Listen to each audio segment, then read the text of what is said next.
Buonasera a tutti e benvenuti dal gruppo Folk Santa Lulla. Il nostro è un gruppo storico, esiste dal 1979 e ancora portiamo avanti quelle che sono le tradizioni del nostro paese. Oggi è Maura che indosserà l'abito quotidiano. Ad Orune abbiamo due tipologie di abbigliamento per quanto riguarda quello femminile. L'altra ragazza è Nina che ha già appunto indossato l'abito.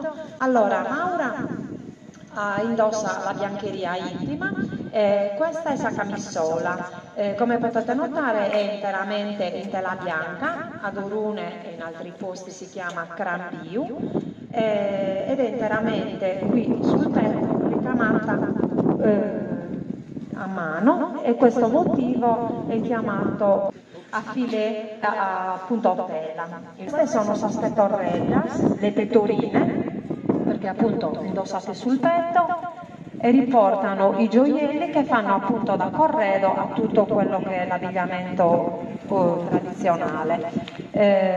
Come potete notare i motivi sono anche questi interamente ricamati a mano, sono soscoros e sono un intreccio di fili nero e bianco, però possono essere fatti anche solamente col filo bianco. Una particolarità sono le pieghe che vengono fatte in tutti e due i lembi, diciamo, di queste pettorine. Fukashu, che è il gilet interamente ricamato a mano con dei motivi chiamati alas e pandereddas, sono delle mezzelune che riportano appunto dei fili di diverso colore. E poi da terziopelo e velluto rosso. Il terziopelo, per chi non lo sapesse, è il velluto operato. E in panno arancione abbiamo un motivo quasi a formare un tulipano. E anche questi sono, come potete notare, abbiamo sasavas, saspandereddas, e questo invece è un intreccio di fili di diverso colore chiamato su cordonetto. Questo è su terziopelo e il velluto rosso. Ora andrà a indossare la gonna.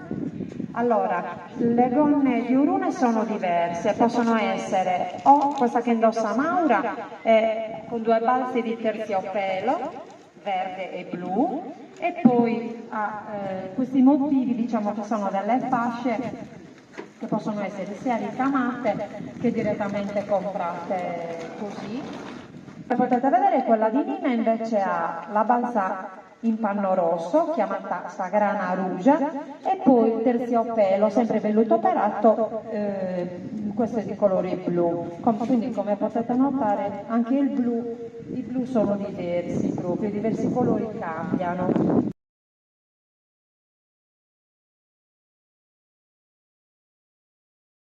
Il grembiule anticamente non veniva ricamato, ma poteva essere semplicemente in seta, in genere i colori erano il bordeaux o il marron, poi qualcuno ha iniziato col nero e poi, come potete notare, questo di Maura e anche quello che ha Nina sono interamente ricamati con motivi floreali, perché il motivo floreale è appunto il motivo tipico orunese. La gioielleria è appunto importante nel corredo della vita tradizionale. In genere era la dote che la suocera consegnava alla futura nuora, e abbiamo i bottoni che sono tipici della Barbagia, come potete vedere, perché da zona a zona cambia anche la forma. Questa è sarucche d'oro, la collana semplice, e poi il fermaglio su gremallo. In genere può avere appunto le pietre o sull'azzurro o sul rosa, sul bordeaux. Questi sono i colori predominanti di Orune, e i bottoni invece hanno sempre la pasta di turchese a chiudere. Come sapete i bottoni sono un simbolo della fertilità e quindi rappresentano il seno materno. Ora andiamo ad indossare su zigonette, questo è interamente in velluto operato, quindi terziopelo, e poi abbiamo su zippone che invece è in tessuto, quindi in sia in panno. Abbiamo anche qualche con dei piccoli motivi di terziopelo che vanno a chiudere i polsi, i lati del petto. E questo invece è interamente in terziopelo con dei motivi ad uncinetto, si chiamano guarnizioni ad uncinetto appunto. Su mucadore. Allora, ad Orone il copricapo, allora, anticamente esisteva solo su mucadore, poi inizio anni 20-30 hanno iniziato a fare lo scialle, questo è interamente ricamato a fili d'oro.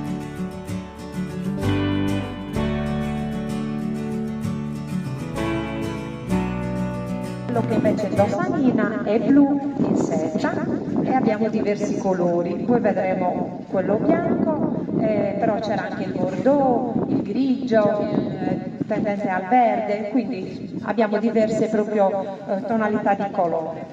Adesso andrò a mettere a chingere, perché quello che vedrete ora sarà un lavoro di tintura, quindi a chiudere proprio il fazzoletto sul viso di Maura e verrà incorniciato dal fazzoletto. When we came home, warm to the bones, I told myself this could get rough. And when I was off with jumping on love, you came to me and said that's enough. Oh, I know that his love is pain, but we can cut it from out his Maura è pronta.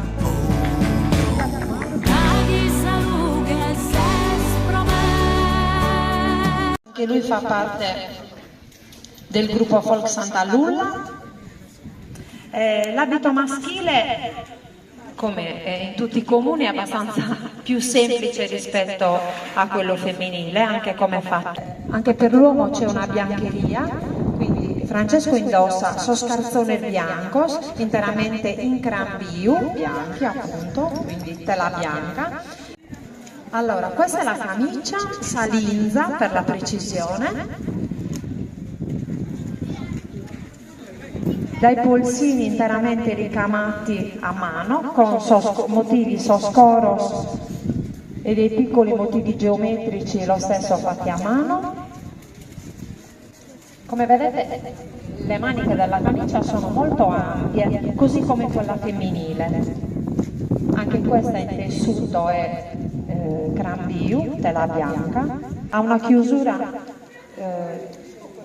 in genere si chiudono solo i bottoni ecco, all'inizio e poi vengono messi i sorbuttones anche nell'abbigliamento maschile, unico gioiello che indossa l'uomo.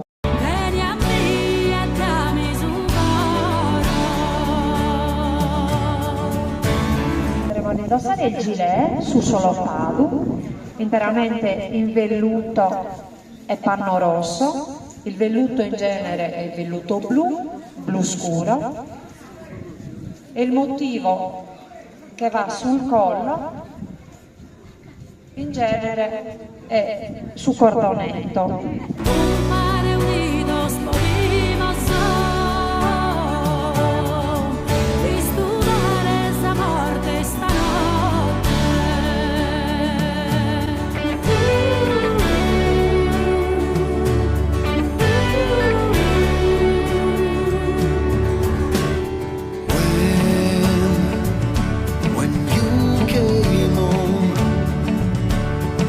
Come potete notare, così come per quello femminile, anche quello maschile ha un motivo a forma di tulipano.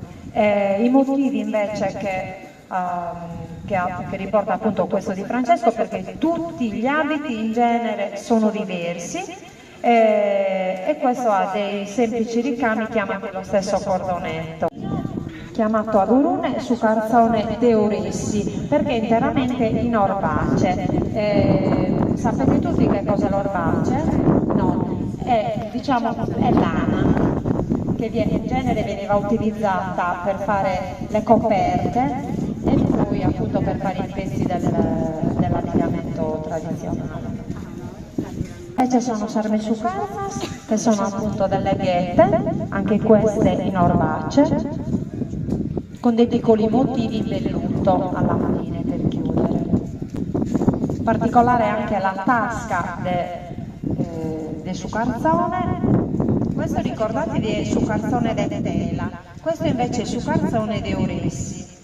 E le tasche sono interamente ricamate a mano con dei motivi geometrici. La cinta si chiama quintorgia in omonese. Questa è nera con dei motivi stampati. To the bones, I tell myself this can be right. Oh, I know you are feeling sane. Tell me some. Anche lei fa parte del gruppo Folk Santa Lulla. Allora, Marta, così come Maura, indossa la biancheria, che è assolutamente necessaria per l'abbigliamento femminile e anche quello maschile. A differenza di Maura, in più indossa sa camisa salinza, interamente in crambiu bianco, e poi ha sa camisola, anche questa così come quella di Maura, con dei motivi geometrici, appunto tela. Idem la camicia con soscoros. Soscoros sono questi con motivo appunto bianco e nero. È un lavoraccio questa di soscoros e non tutti lo sanno fare.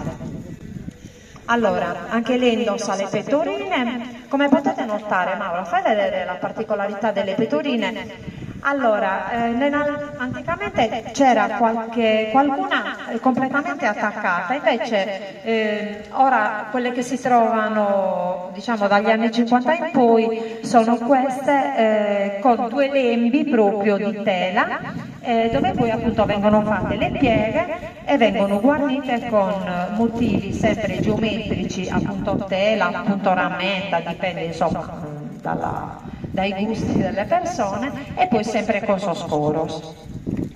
Coros e punto tela in genere vanno sempre assieme. Feel that I can't explain. Oh, oh, oh. Sukashu oggi viene fatto in genere solo da una parte perché comunque ha un costo. Prima, vedete, double face poteva venire utilizzato anche da ambedue le parti. Questo ha il velluto operato verde da una parte e il velluto operato blu dall'altra parte, quindi treziupilu blu da una parte e treziupilu verde dall'altra. Anche questo, come quello di Maura, ha i motivi delle mezzalune, quindi de esas sabas e de esas panderellas, porta su cordonetto, quindi un intreccio di fili di diverso colore. Il panno è sempre di questo colore ocra, in sagrana rugia, quindi il panno rosso con delle impunture, così come quella che indossa Nina, delle impunture verdi. E poi c'è tutta la particolarità anche delle pieghe, perché non è che uno fa la gonna e poi fa le pieghe, no, anche per le pieghe c'è tutto un tempo, quindi vanno lasciate diverso tempo proprio sotto pressa per assumere questa forma. Questa di Marta ha una fascia ricamata interamente a mano, il terziopelo è viola.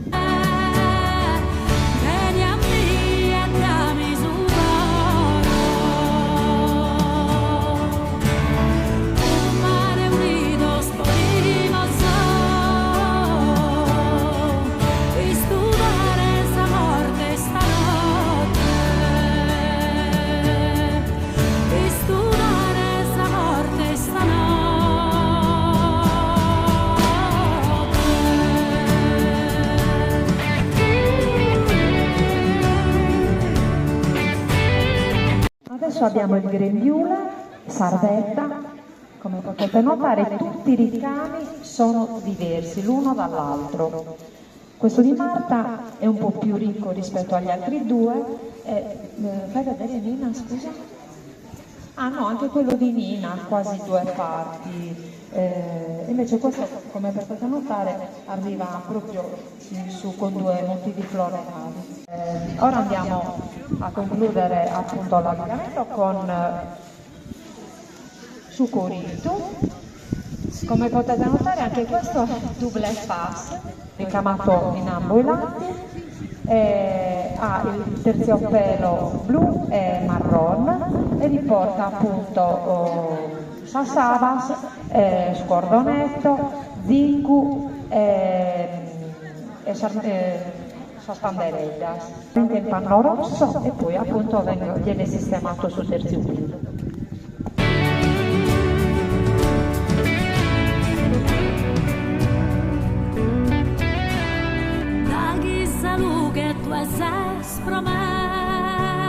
L'abito di Urune, apro una piccola parentesi, per chi avesse piacere anche di dare uno sguardo, si trova in 2 pubblicazioni dove io ho collaborato, una per il comune di Nuoro e una per il comune per l'Unione dei Comuni del Montalbo, perché Urune fa parte appunto dell'Unione dei Comuni del Montalbo, e poi con una mia pubblicazione personale. Rosario, questo è interamente in argento, è corallo e va a chiudere in saruche e oro. Ora lo facciamo vedere, che può essere di diverse misure.